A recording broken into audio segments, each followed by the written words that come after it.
কিছুক্ষণ আগে পঞ্চদশ সংশোধনী মামলার রায় দেয়া শেষ হলো এবং রায়ের ব্যাপারে আমরা খুবই খুশি, কারণ পঞ্চদশ সংশোধনীর মাধ্যমে বাংলাদেশকে যে একটা কর্তৃত্ববাদী শাসন ব্যবস্থার দিকে নিয়ে যাওয়া হয়েছিল সেটার অবসানের ক্ষেত্রে আজকে একটা গুরুত্বপূর্ণ মাইলফলক আমরা অর্জন করলাম। আমাদের আরও কাজ আছে সেটা অর্জন করার ক্ষেত্রে, তবে আজকে একটা গুরুত্বপূর্ণ মাইলফলক অর্জন করলাম। এবং আপনারা জানেন, দেশের কর্তৃত্ববাদী সরকার ব্যবস্থা প্রতিষ্ঠার ক্ষেত্রে অন্যতম ভূমিকা পালন করেছে তত্ত্বাবধায়ক সরকার ব্যবস্থা বাতিল করা। এবং পঞ্চদশ সংশোধনীর মাধ্যমে তত্ত্বাবধায়ক সরকার ব্যবস্থা বাতিল করার ফলে একতরফা নির্বাচনের মাধ্যমে সরকারের জবাবদিহিতার প্রয়োজনীয়তা সম্পূর্ণভাবে ধ্বংস করা হয়েছিল এবং এর মাধ্যমে নির্বাচন ব্যবস্থাকেও সম্পূর্ণভাবে ধ্বংস করা হয়েছিল। এবং যেহেতু নির্বাচন ব্যবস্থা ধ্বংস করা হয়েছিল, তার ফলেই দেশে কর্তৃত্ববাদী ব্যবস্থা চালু হয়েছিল। এবং আজকে এই যে কর্তৃত্ববাদী ব্যবস্থা চালু হওয়ার যে সূচনা তত্ত্বাবধায়ক সরকার ব্যবস্থা বাতিলের মাধ্যমে, সেই তত্ত্বাবধায়ক সরকার ব্যবস্থা বাতিলকে অবৈধ ঘোষণা করা হলো। এবং তত্ত্বাবধায়ক সরকার ব্যবস্থা বাতিলকে শুধু অবৈধই নয়, মাননীয় আদালত বললেন যে তত্ত্বাবধায়ক ব্যবস্থা বাংলাদেশ সংবিধানের মূল কাঠামোরও একটা অংশ।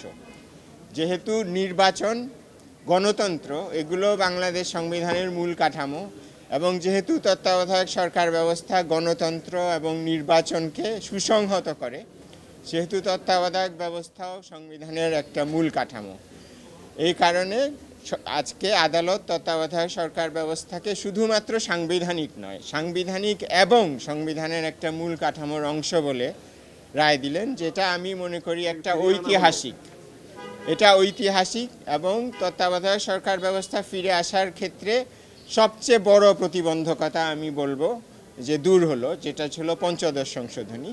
তবে তত্ত্বাবধায়ক সরকার ব্যবস্থা এখনই ফিরে এসছে বলা যাবে না, কারণ আপনারা জানেন তত্ত্বাবধায়ক সরকার ব্যবস্থাকে দুইভাবে বাতিল করা হয়েছিল। প্রথমত, মাননীয় আপিল বিভাগ তার একটা রায়ের মাধ্যমে, বিচারপতি খায়রুল হকের নেতৃত্বে একটা রায়ের মাধ্যমে তত্ত্বাবধায়ক সরকার ব্যবস্থাকে অসাংবিধানিক ঘোষণা করেন এবং পরবর্তীতে সংসদ তত্ত্বাবধায়ক সরকার ব্যবস্থা সংবিধান সংশোধনীর মাধ্যমে বাতিল করেন। কাজেই এটাকে দুভাবে বাতিল করা হয়েছিল। কাজেই আজকে পঞ্চদশ সংশোধনী যেহেতু বাতিল হলো, সংসদের মাধ্যমে তত্ত্বাবধায়ক ব্যবস্থাকে যে বাতিল করা হয়, সেই প্রতিবন্ধকতাটা আমরা আজকে পার হয়ে আসলাম। কিন্তু আমাদেরকে এখনও বিচারপতি খায়রুল হকের নেতৃত্বে যে রায়, সেটার পুনর্বিবেচনা এবং সেটা পরিবর্তিত হতে হবে তত্ত্বাবধায়ক সরকার ব্যবস্থা ফিরে আসার জন্য। এবং এটা আপনারা জানেন, ডক্টর বদিউল আলম মজুমদার সহ আরও 4 জন পিটিশনার একটা রিভিউ আবেদন দাখিল করেছেন মাননীয় আপিল বিভাগে, যেটা শুনানির জন্য আছে। এটা জানুয়ারির 3য় সপ্তাহে শুনানি হবে এবং ওই রিভিউ মামলা যদি আমাদের রিভিউ আবেদনকারীদের পক্ষে নিষ্পত্তি হয়, তাহলে তত্ত্বাবধায়ক সরকার ব্যবস্থা ফিরবে। আজকে তত্ত্বাবধায়ক সরকার ব্যবস্থা বিষয়ক পঞ্চদশ সংশোধনী বাতিল করা হলো। তারপরে 7-এর খ ধারা যেগুলো পঞ্চদশ সংশোধনীর মাধ্যমে যুক্ত করা হয়েছে, সেগুলোকে বাতিল করা হলো। তারপরে 44 ধারায় মৌলিক অধিকার বাস্তবায়নের ক্ষমতা যে কোনো আদালতকে দেওয়ার একটা বিধান যুক্ত করা হয়েছিল, সেটাকে বাতিল করা হয়েছে। তারপরে 142 অনুচ্ছেদ সংশোধন করে সংবিধান সংশোধনীর ক্ষেত্রে কিছু কিছু ধারার ক্ষেত্রে গণভোটের বিধান ছিল, সেই গণভোটের বিধানটা বাতিল করা হয়েছিল পঞ্চদশ সংশোধনীর মাধ্যমে। কাজেই সেটাকে বাতিল করা হয়েছে, যার ফলে সংবিধানের কিছু ধারা প্রস্তাবনা সহ এবং 142 ধারা সহ সংশোধনের ক্ষেত্রে গণভোটের বিধান ফিরে এসছে আজকের রায়ের ফলে। এবং 7-এর ক, 7-এর খ, 44 এবং 142 ধারা এগুলোর যে রায়, এগুলো আজকের রায়ের ফলেই বাস্তবায়িত হয়ে গেল। এগুলোর জন্য আর কোনো রায় বা পরিবর্তন করতে পারবে না, এরকম একটা বিধানকে আবার বলুন। মূল কাঠামো যে ভবিষ্যতে সংসদ সদস্যরা চেঞ্জ করতে পারবেন না। হ্যাঁ হ্যাঁ সেটা হ্যাঁ সেটা সাতের খ এবং আমি তো মনে করি যে তত্ত্বাবধায়ক সরকার ব্যবস্থা ফিরিয়ে আনাটা যেরকম ঐতিহাসিক, সাতের ক এবং সাতের খ বাতিল করাটাও এরকম ঐতিহাসিক। এবং অন্য যেগুলো উনি আজকের রায়ে, আমরা পঞ্চদশ সংশোধনীর আপনারা জানেন সম্পূর্ণটা বাতিল চেয়েছিলাম, তো অন্য যেগুলো আর্টিকেল উনি আজকের রায় বাতিল করেনি সেগুলোর বিষয়ে উনি বলেছেন যে সেগুলোকে উনি বৈধতাও দিচ্ছেন না, সেগুলো উনি ভবিষ্যৎ সংসদের জন্য রেখে দিচ্ছেন। ভবিষ্যৎ সংসদ জাতির প্রয়োজন অনুযায়ী সেগুলো রিভিউ করে সেগুলো রাখতে পারেন, চাইলে বাতিলও করতে পারেন। তত্ত্বাবধায়ক সরকার ব্যবস্থা ফেরার ক্ষেত্রে একটা প্রধান প্রতিবন্ধকতা আজকে দূর হলো। আরেকটা প্রতিবন্ধকতা হলো আপিল বিভাগের রায়। অবশ্যই সংবিধানে যদি আপিলের ডিভিশনও রেস্টোর করে, কোন ভবিষ্যৎ ইলেকশনের কথা বলছেন? নেক্সট যে ইলেকশনটা হবে, এরপরে যে ইলেকশনটা হবে এটা বর্তমান অন্তর্বর্তীকালীন সরকারের অধীনে হবে, যেটা প্রফেসর মোহাম্মদ ইউনূসের অধীন অন্তর্বর্তীকালীন সরকারের অধীনে হবে। এখানে আরও একটা বিষয় আপনাকে বলি, আপনাদেরকে পরিষ্কার করা উচিত, এবং এটা আমি আগেও একবার বলেছিলাম যে আজকের রায়ের মাধ্যমে তো সংবিধানের মধ্যে পঞ্চদশ তত্ত্বাবধায়ক ব্যবস্থা ফিরে এলো একরকম, কিন্তু এটা আবার আপিল বিভাগের রায়েরও একটা বিষয়বস্তু, এবং আপিল বিভাগের রায় হয়ে গেলে তত্ত্বাবধায়ক সরকার ব্যবস্থা পুরোপুরি সংবিধানে ফিরে আসবে। কিন্তু এটা পরিষ্কার হওয়া উচিত যে তত্ত্বাবধায়ক সরকার ব্যবস্থা এই দুটো রায়ের ফলে সংবিধানে যদি ফিরে আসে বা যখন ফিরে আসবে, আমরা তো অবশ্যই আশাবাদী এটা ফিরে আসবে। ফিরে আসার পথে আজকে আমরা অর্ধেক রাস্তা পার হলাম, আর অর্ধেকটা আপিল বিভাগে ত্রয়োদশ সংশোধনীর রিভিউ মামলা। যখন ওই অর্ধেক পথে আমরা পার হব, তখন তত্ত্বাবধায়ক ব্যবস্থা বাংলাদেশের সংবিধানে আমরা আশা করি যে পুরোপুরি ফিরে আসবে। পুরোপুরি ফিরে আসার পরেও কিন্তু এই তত্ত্বাবধায়ক ব্যবস্থা বর্তমান অন্তর্বর্তীকালীন সরকারের ক্ষেত্রে প্রযোজ্য হবে না।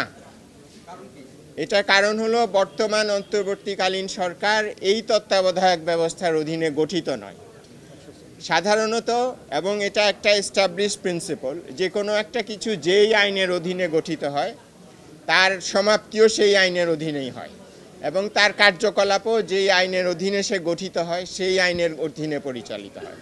বর্তমান অন্তর্বর্তীকালীন সরকার তত্ত্বাবধায়ক সরকার ব্যবস্থা যেটা পঞ্চদশ দিয়ে বাতিল হয়েছিল তার অধীনে গঠিত হয় নাই। এটা গঠিত হয়েছে প্রধানমন্ত্রী পালিয়ে যাওয়ার ফলে বাংলাদেশে যে গভীর সাংবিধানিক শূন্যতা সৃষ্টি হয়েছিল সেই সাংবিধানিক শূন্যতা পূরণের জন্য, এবং সেই পরিপ্রেক্ষিতে আমাদের আপিল বিভাগ আমাদের রাষ্ট্রপতি আপিল বিভাগের কাছ থেকে সংবিধানের 106 অনুচ্ছেদে একটি মতামত চান, যেটা একটা সংবিধানের ধারা, এবং তখন আপিল বিভাগ মতামত দেন যে দেশে এই সাংবিধানিক শূন্যতা পূরণকল্পে এবং দেশের সিকিউরিটি নিরাপত্তা, জনগণের নিরাপত্তা, অর্থনৈতিক নিরাপত্তা নিশ্চিত করার জন্যে প্রেসিডেন্ট একটা অন্তর্বর্তীকালীন সরকার গঠন করতে পারেন। কাজেই এটা গঠিত হয়েছে 106 অনুচ্ছেদের সুপ্রিম কোর্টের ওপিনিয়ন অনুযায়ী, এবং আরও কিছু সাংবিধানিক রীতিনীতি, যেমন ডক্ট্রিন অফ নেসেসিটি, যে রাষ্ট্রের প্রয়োজনে, জনগণের প্রয়োজনে একটা পদক্ষেপ নেওয়া যেতে পারে যেটা সংবিধানে স্পেসিফিক্যালি বলা নাই। এবং আপিল বিভাগের 106-এর যে ওপিনিয়ন, এখানেও বলা আছে যে অন্তর্বর্তীকালীন সরকার গঠনের ব্যাপারে সংবিধানে স্পষ্ট করে কিছু বলা নেই, এবং এটাই স্বাভাবিক যেহেতু এই জিনিসটা বাতিল হয়ে গিয়েছিল তত্ত্বাবধায়ক ব্যবস্থাটা। কাজেই এই বর্তমান প্রফেসর ইউনূসের নেতৃত্বাধীন অন্তর্বর্তীকালীন সরকার, এটার গঠনের ভিত্তি পরিপ্রেক্ষিত সম্পূর্ণ ভিন্ন। কাজেই এই অন্তর্বর্তীকালীন সরকারের কার্যপরিধি এবং কখন ওদের কার্যপরিধির সমাপ্তি হবে, এগুলো ওনারা যেভাবে গঠিত হয়েছেন ডক্ট্রিন অফ নেসেসিটি এবং মানুষের, জনগণের ইচ্ছা এবং চাহিদা, সেটা অনুযায়ী এটা নির্ধারিত হবে। কাজেই এই জিনিস ফিরে আসলেও এটা এই বর্তমান সরকারকে কোনোভাবেই এফেক্ট করবে না, এবং ওনারা পরবর্তী নির্বাচন অনুষ্ঠান করে তারপরে ক্ষমতা হস্তান্তর করে ওনারা যাবেন। যে অত্যন্ত সন্তুষ্ট এই রায়ে। আমি মনে করি যে এই রায়টা একটা ঐতিহাসিক রায়, এটা একটা সেমিনাল জাজমেন্ট। তো এবং এই রায়ের মাধ্যমে যে কর্তৃত্ববাদী সরকার প্রতিষ্ঠিত হয়েছিল, দুইভাবে কর্তৃত্ববাদী সরকার প্রতিষ্ঠিত হয়েছিল। একটা হলো ত্রয়োদশ সংশোধনী, অর্থাৎ তত্ত্বাবধায়ক সরকার ব্যবস্থা বাতিলের মাধ্যমে যে দলীয় সরকারের অধীনে নির্বাচনের ব্যবস্থা নিশ্চিত করার মাধ্যমে যে কর্তৃত্ববাদী সরকার প্রতিষ্ঠিত হয়েছিল। আরেকভাবে প্রতিষ্ঠিত হয়েছিল আপনি যেটা বলেছেন 7 ক, যে সংবিধান সম্পর্কে কোনো রকম জনগণের আস্থা পরাহত করা এবং এই সংবিধান সম্পর্কে কোনো রকম সমালোচনা করা, এগুলো হলো কি সেডিশন, সেই রাষ্ট্রদ্রোহিতার অপরাধী যারা, এবং আমি নিজে রাষ্ট্রদ্রোহিতার অপরাধী এবং আরও বহু ব্যক্তিরা, এবং আপনারাও, কারণ আপনারাও এই নিয়ে সোচ্চার হয়েছেন। তো আমরা যে ঝুলতে পারতাম সেটা তিনি বাতিল করেছেন সংবিধানের 7 ক।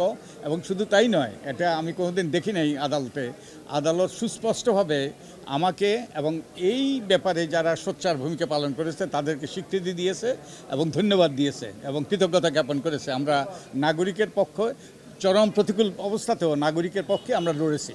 আমরা সত্যের পক্ষে, ন্যায়ের পথে, এবং আমাদের গণতান্ত্রিক ব্যবস্থাকে কার্য করার জন্য আমরা করেছি।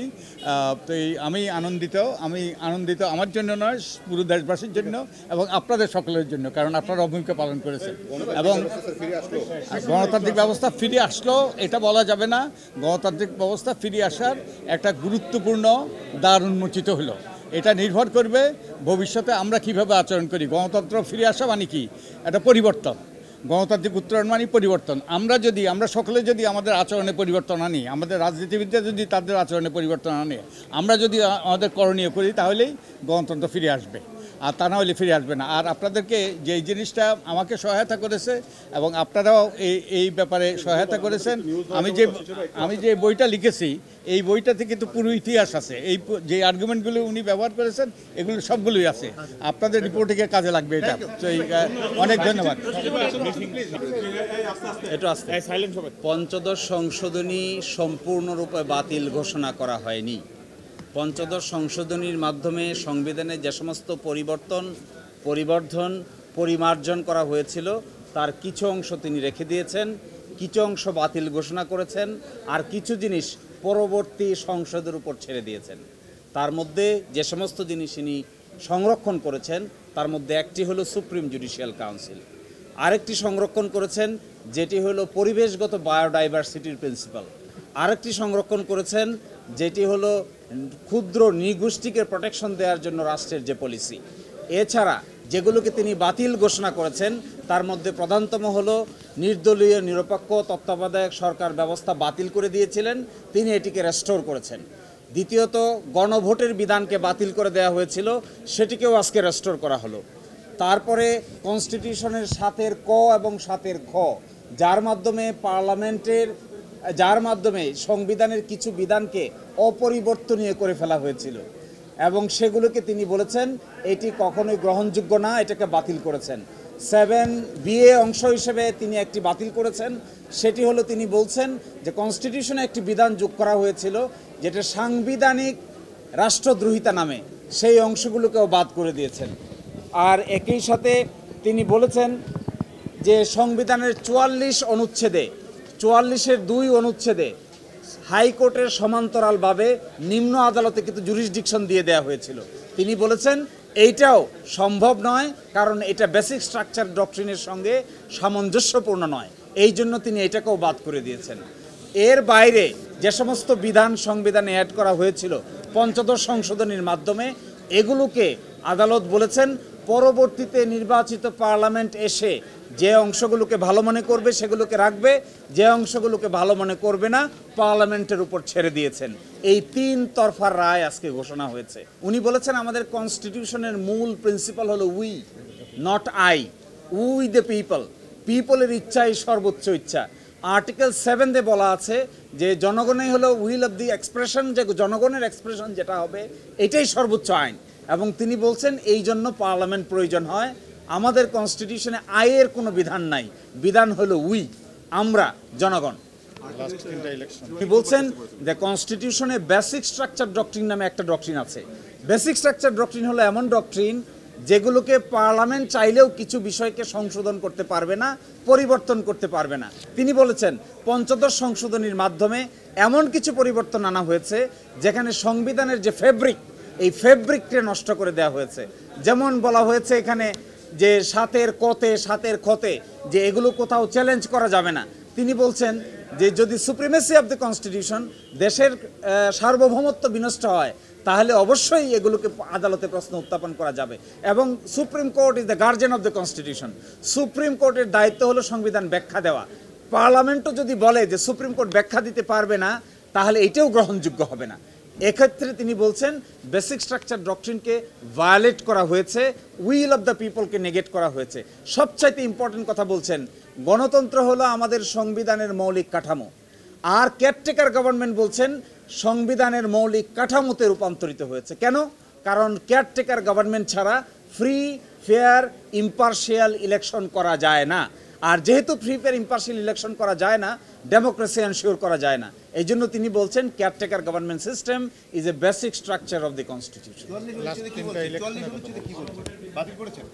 44 অনুচ্ছেদের 2তে যেটা বলেছেন সেটাকে বাতিল করেছেন। 44-এর 1 কিন্তু বহাল আছে।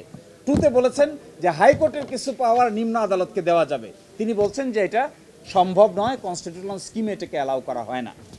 আর সর্বশেষ যে কথা বলেছেন, লাস্ট যে 3টি ইলেকশন হয়েছে, অবজারভেশনে বলেছেন এই 3টি ইলেকশনের মাধ্যমে ইলেকশন প্রসেসে মানুষের কনফিডেন্স, আত্মবিশ্বাস, আস্থা সব কিছু হারিয়ে গেছে। না, এটা যে এই বিধানটা বাতিল হয়ে শুধু এইটা না, সাতের কথা কিন্তু অন্য জিনিস আছে। সাতের কথা বলা আছে এই অনুচ্ছেদ, অমুক অমুক অনুচ্ছেদকে কোনোভাবেই সংশোধন করা যাবে না। তো অমুক অমুক অনুচ্ছেদে যদি সংশোধন করা না যায়, তাহলে গণভোট, পিপলের উইল, পিপল যদি মনে করে চেঞ্জ করবে, তাহলে কোথায় যাবে? এই জন্য এই ধরনের বিধান সংবিধানে রাখা যায় না, যেখানে বলা হয়ে থাকে যে পিপলের ক্ষমতা নাই চেঞ্জ করার। পিপলের যদি ক্ষমতা না থাকে চেঞ্জ করার, তাহলে Democratic character of the state will be destroyed. আজকে একটা ঐতিহাসিক রায় আমাদের বিচারপতি ফারা মাহবুব এবং বিচারপতি দেবাশিস রায় চৌধুরীর কোর্ট থেকে আমরা পেয়েছি। আপনারা জানেন যে 15th অ্যামেন্ডমেন্ট চ্যালেঞ্জ করে আমাদের বদিউল হক মজুমদার একটি রিট পিটিশন দাখিল করেছিলেন। সেই রিট পিটিশনের উপরে রুল হয়েছিল। এর আগে 13th অ্যামেন্ডমেন্টের যখন হিয়ারিং হয়, তখন ওই 13 অ্যামেন্ডমেন্টে ইন্টারভেনার হিসাবে আমাদের দিদেন secretary general Khandakar Delwar Hossain intervener হিসেবে ছিলেন। আমরাও এই রিট পিটিশনে আমরাও ইন্টারভেনার হিসাবে আমরা সেখানে আমাদের বক্তব্য রেখেছি বিএনপির পক্ষে, এবং সেটা হচ্ছে আমাদের Bangladesh Jatiyatabadi Dal represented by secretary general Mirza Fakhrul Islam আলমগীরের পক্ষে। আমরা আমাদের একটা লিখিত আর্গুমেন্ট ছাড়াও আমরা সেখানে আমাদের বক্তব্য আমরা উপস্থাপন করেছি। আমরা বলেছি একটি সংবিধান সংশোধন প্রক্রিয়া থাকতে পারে। পৃথিবীর বিভিন্ন দেশে সংবিধান সংশোধন হয়, কিন্তু আমাদের দেশের সংবিধান যতবারই অ্যামেন্ডমেন্ট হয়েছে, 15, 14, 3rd অ্যামেন্ডমেন্ট, 4th অ্যামেন্ডমেন্ট থেকে আরম্ভ করে সবগুলো সংবিধানই হয়েছে ব্যক্তি স্বার্থকে লক্ষ্য করে, accept 5th amendment. 5th amendment শুধু জনগণের স্বার্থ রক্ষা করার জন্য, জনগণের ভোটের অধিকার ফিরিয়ে আনার জন্য করা হয়েছিল। এছাড়া অন্যান্য সংবিধান যেগুলো ফ্যাসিস্ট সরকাররা করেছিলেন, তাদের ব্যক্তিগত স্বার্থ রক্ষার জন্য, অর্থাৎ জনগণের ভোটের অধিকার হরণের জন্যই সমস্ত অ্যামেন্ডমেন্টগুলো করেছিল। তার মধ্যে অন্যতম হচ্ছে এই 15th অ্যামেন্ডমেন্ট। এই সম্পর্কে আজকে আপনারা নিজেরাও শুনেছেন, সকল আইনজীবীরাও শুনেছে, এই আদালত কতগুলো ফাইন্ডিং দিয়েছেন এই জাজমেন্টের মধ্যে, এবং অনেকগুলো রেফারেন্স তিনি পার্শ্ববর্তী দেশ ভারতের দিয়েছেন, এবং আমাদের দেশের 41 DLR যে 8th অ্যামেন্ডমেন্ট জাজমেন্ট সেটা সম্পর্কে তিনি বিস্তারিত আলোচনা করেছেন। সেখানে তিনি মূল যে বিষয়গুলো বলেছেন এই আদালত, তার মধ্যে মূল বিষয়ের মধ্যে হলো যে একটি সংবিধান সংশোধন করতে হলে পরে পিপলস ম্যান্ডেট লাগে, কিন্তু এই বিগত সরকার যে অ্যামেন্ডমেন্ট করেছিলেন সেই অ্যামেন্ডমেন্টের মধ্যে আছে যে এই জনগণের কোনো অধিকার নাই এবং জনগণের কোনো ইচ্ছার উপরে তারা কোনো কিছুই তোয়াক্কা না করে তারা সংবিধান সংশোধন করতে পারেন, এবং সেইভাবেই তারা করেছেন। এবং তারা সবচেয়ে বড় যে কাজটি করেছেন যে আমাদের আদালতকে ব্যবহার করেছেন। আদালত হচ্ছে বাংলাদেশের এই মানুষের গার্ডিয়ান অফ দি কনস্টিটিউশন। তার কারণ এই গার্ডিয়ান অফ দি কনস্টিটিউশনকে যেন তেন করে ব্যবহার করা যায় না, কিন্তু আমাদের ফ্যাসিস্ট সরকারেরা তারা যেন তেন করে আদালতকে ব্যবহার করেছেন। আদালতের উপর অস্ত্র ধারণ করে আদালতের মাথায় অস্ত্র ঠেকিয়ে তারা জাজমেন্ট নিয়েছেন, এবং সেই জাজমেন্টের প্রতিফলন হচ্ছে এই 15th অ্যামেন্ডমেন্ট। আমরা সেখানে বলেছি, প্রথমেই যেটা বলেছি সেটা হলো যে 15th অ্যামেন্ডমেন্ট যেটা করা হয়েছে, যেখানে আপনার সর্বোচ্চ আদালতে একটা জাজমেন্ট ঘোষণা করা হয়েছিল, আপনারা জানেন, শর্ট অর্ডার দিয়ে। সেই শর্ট অর্ডারের মধ্যে যে জিনিসটি ছিল সেটা ছিল 2 বার অন্তত পার্লামেন্ট নির্বাচন তত্ত্বাবধায়ক সরকারের অধীনে হতে পারে এবং পার্লামেন্ট সেভাবে সংশোধন করবেন। কিন্তু পরবর্তী কয়েকদিনের মধ্যেই সংবিধান সংশোধন হয়ে গেল, কিন্তু আদালতের রায়ের প্রতি অবজ্ঞা করে এই রায়ের প্রতি কোনো তোয়াক্কা করলেন না। পরবর্তীতে যেভাবে সংবিধান সংশোধন হয়েছে সেভাবেই সাবেক প্রধান বিচারপতি খায়রুল হক সাহেব জাজমেন্ট দিয়েছেন, পূর্ণাঙ্গ জাজমেন্ট দিয়েছেন, যেটা এই দেশের জাতি গ্রহণ করে নাই। এবং সেই সম্পর্কেও আমরা এই আদালতে আমাদের বক্তব্য উপস্থাপন করেছি। আদালত পিটিশনারের বক্তব্য শুনেছেন, সরকারের বক্তব্য শুনেছেন, ইন্টারভেনার আমরা আমাদের বক্তব্য শুনেছেন, এবং লিখিত যে আর্গুমেন্ট সেটাও তারা নিয়েছেন, এবং সেটা নিয়ে সেখান থেকে যে জিস তারা বলেছেন যে এই যে 15th অ্যামেন্ডমেন্ট যেটা করা হয়েছে এটা জনগণের কোনো ইচ্ছার প্রতিফলন ছিল না। এটা আমাদের দেশেরও যে জাজমেন্ট আছে সেখানে বলা আছে একটি সংবিধানকে সংশোধন করতে হলে পরে যে সমস্ত উপাদান থাকা দরকার তার মধ্যে basic structure of the constitution এটা চেঞ্জ করা যাবে না, কিন্তু বেসিক স্ট্রাকচারটা তৈরি হয় পিপলসের উইলের উপরে, সেটাও আদালত বলেছে। এবং সেই পিপলসের উইলের তারা কোনো তোয়াক্কা করেন নাই, না করেই তারা 15th অ্যামেন্ডমেন্ট করে তারা জনগণের ভোটের অধিকার হরণ করেছেন। যেখানে জনগণ হচ্ছে সমস্ত ক্ষমতার মালিক, সেই জনগণকে অবজ্ঞা করে 15th অ্যামেন্ডমেন্ট করেছেন। আদালত সমস্ত কিছু বিশ্লেষণ করেছেন, বিশ্লেষণ করে যে জাজমেন্টটা দিয়েছেন সেটা হচ্ছে this judgement of the 15th amendment is unconstitutional and ultra vires to the constitution. সুতরাং এই জাজমেন্ট এখন থেকে আর টিকে থাকতে পারে না, এবং এখন পূর্ণ অবস্থায় আগে 1996 সনে যে তত্ত্বাবধায়ক ব্যবস্থা ছিল সেই অবস্থার মধ্যে আবার এই দেশ এখন ফিরে এসেছে। কাজেই এই সম্পর্কে যে বক্তব্য আদালত দিয়েছেন সেটা জনগণ গ্রহণ করেছে। আমি মনে করি আপনারা সাংবাদিকরা যারা সেখানে উপস্থিত ছিলেন তারা যে সমস্ত আর্গুমেন্ট উল্লেখ করেছেন সেগুলো প্রত্যেকটাই যুক্তিযুক্ত, এবং তার উপরে ভিত্তি করেই আদালত জাজমেন্ট দিয়েছেন, এবং জনগণ তাতে খুশি, আমরাও খুশি। এবং এই আশা করি আপনারা যারা সাংবাদিক আছেন আপনারাও খুশি। সেই জন্য এই আপনাদেরকেও ধন্যবাদ জানাই।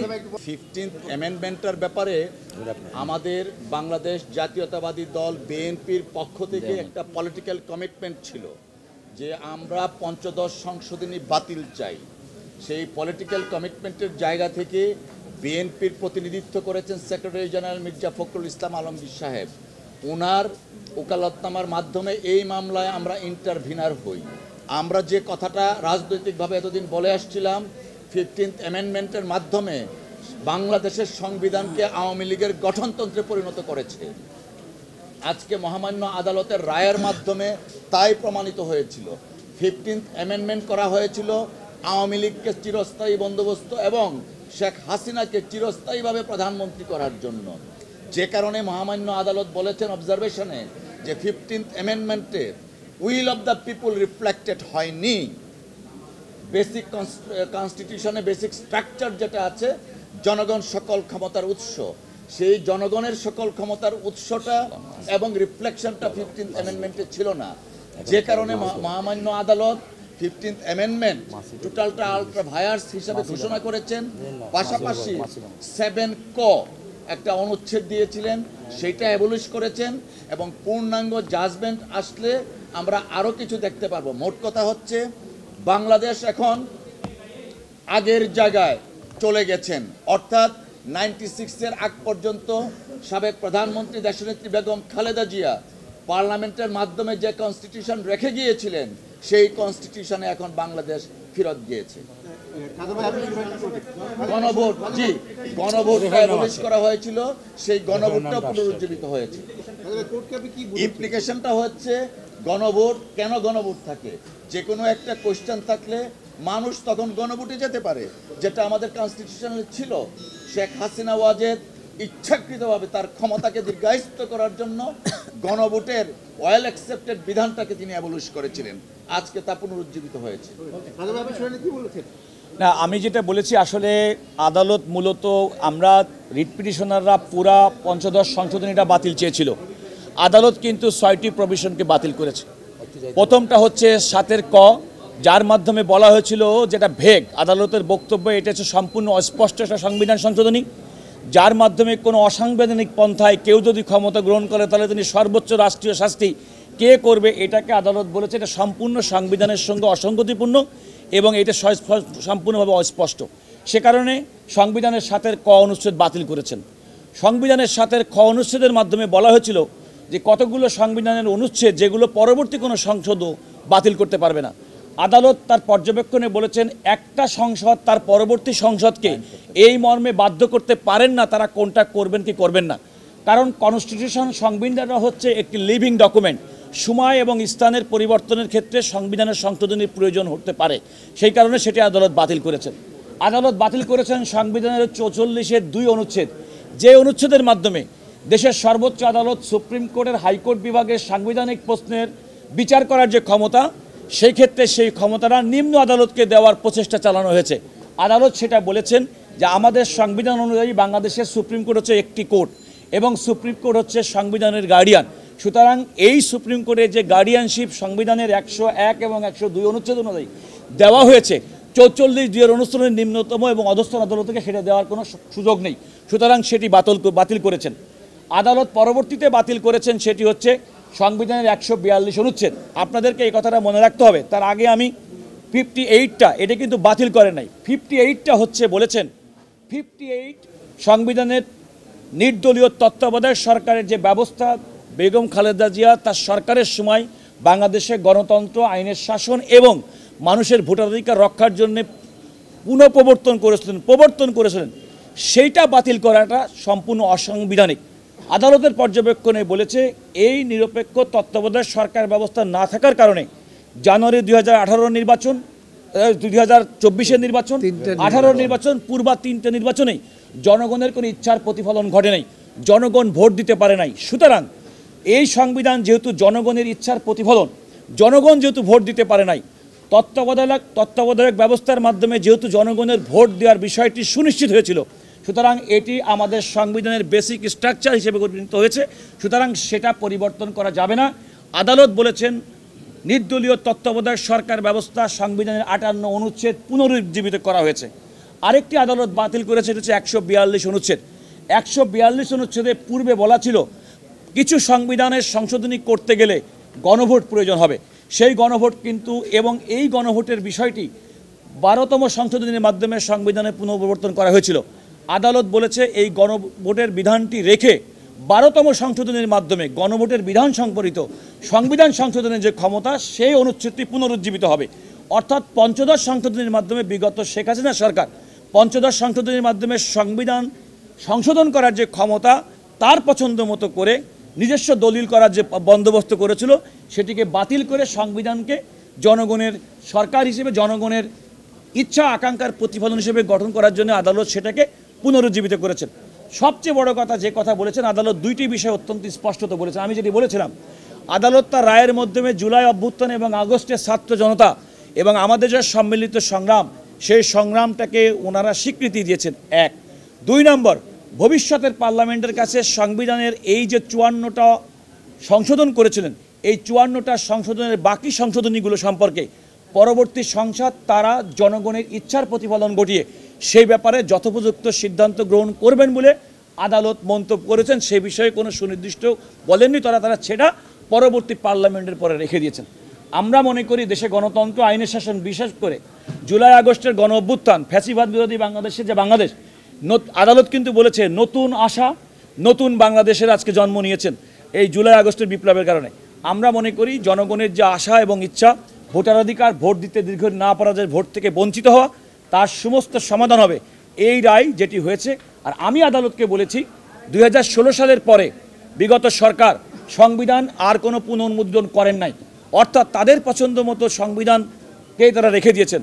আমি বলেছি যেগুলো আপনি বলেছেন পূর্ণাঙ্গ রায় হওয়ার আগ পর্যন্ত এই আদেশগুলো সন্নিবেশিত করে অবিলম্বে আইন, বিচার এবং সংসদ বিষয়ক মন্ত্রণালয়কে নির্দেশ দেওয়া, এগুলো সংবিধানে সন্নিবেশ করে অবিলম্বে নতুন করে সংবিধান পুনর্মুদ্রণের জন্য আদালত আমাকে বলেছেন যে আমি যেন লিখিত আকারে ওনাকে দেই, তাহলে তিনি সেই বিষয়টি বিবেচনা করবেন।